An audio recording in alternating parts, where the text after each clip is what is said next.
On peut parfois entendre que la communication non violente n'invite pas à changer sa posture ou sa manière de penser, mais simplement à modifier la façon dont on va dire telle ou telle chose. Et c'est une grosse confusion, parce que parfois, quand on commence avec la communication non violente, ou qu'on s'est formé auprès de personnes qui peut-être n'avaient pas assez infusé la communication non violente, vous l'avez peut-être découvert lors d'un stage en entreprise, une journée ou deux, lors d'une rencontre dans un salon du bien-être, par exemple. Et bien, il faut faire assez attention, puisqu'on pourrait comprendre que la communication non violente se résume à un processus que Marshall Rosenberg, qui a donc développé la communication non violente, a nommé OSBD.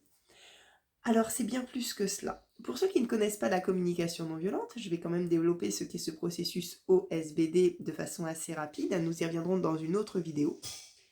Le O invite à faire des observations, dénuées de tout jugement, autant que faire se peut. Même si c'est loin d'être facile, comme le dit Krishnamurti, l'observation est la plus haute forme d'intelligence humaine. Une fois qu'on a fait ces observations, telle une caméra qui pourrait filmer ce qui se passe dans une scène, avec des critères objectifs, nous allons être mis en lien avec nos sentiments, nos émotions, et nous serons alors invités à les vivre de façon corporelle. Et alors viendront émerger des besoins nourris, pas nourris, selon la situation, selon ce qu'on vit. Et là, c'est vraiment le nerf, l'essence même de nous, tout être humain que nous sommes, que nous allons pouvoir aller explorer. Et à partir de là, peut-être va pouvoir découler une demande que nous allons nous adresser à nous ou à l'autre. Et là encore, il y a des critères pour que cette demande puisse être entendue. Au-delà de ce processus, qui serait évidemment bien trop simple pour dire la CNV ça fonctionne ou ça ne fonctionne pas, il y a effectivement l'intention. Et souvent, quand j'entends dire la CNV ça ne fonctionne pas, je crois que les personnes ne se sont pas connectées à l'intention. Marshall Rosenberg disait connection before result, la connexion avant le résultat. Et ça fonctionne avec les enfants comme avec les adultes, dans le monde éducatif comme dans le monde de l'entreprise. À partir du moment où vous vous intéressez à ce qui se passe vraiment chez l'autre, à ce que vit l'autre, tout en ayant conscience de ce que vous vivez vous, il y a une connexion qui se crée. C'est ce qu'on appelle le pouvoir de l'empathie. Alors en fait la CNV c'est quoi? Eh bien elle invite à une réelle ouverture, une ouverture du cœur, une ouverture du langage, une ouverture à ce que l'on vit soi et à ce que l'on vit l'autre.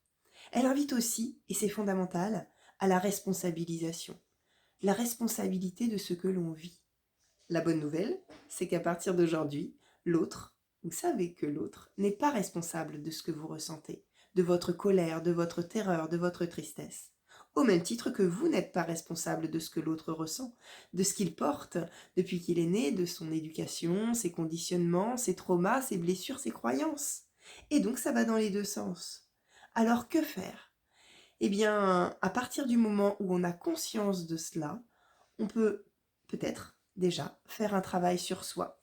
L'idée, c'est qu'il vous appartient, par le développement de la connaissance que vous avez de vous-même, d'aller conscientiser ce qui se passe pour vous quand vous êtes stimulé par une situation et d'aller prendre soin de cette part de vous qui a tellement besoin d'être écoutée et qu'on a tellement invité à se taire peut-être par le passé.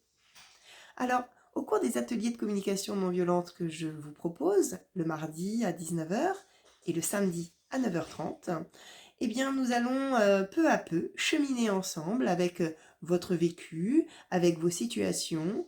Une fois que je vous aurai présenté le processus de la communication non violente, vous serez vraiment amené à le vivre.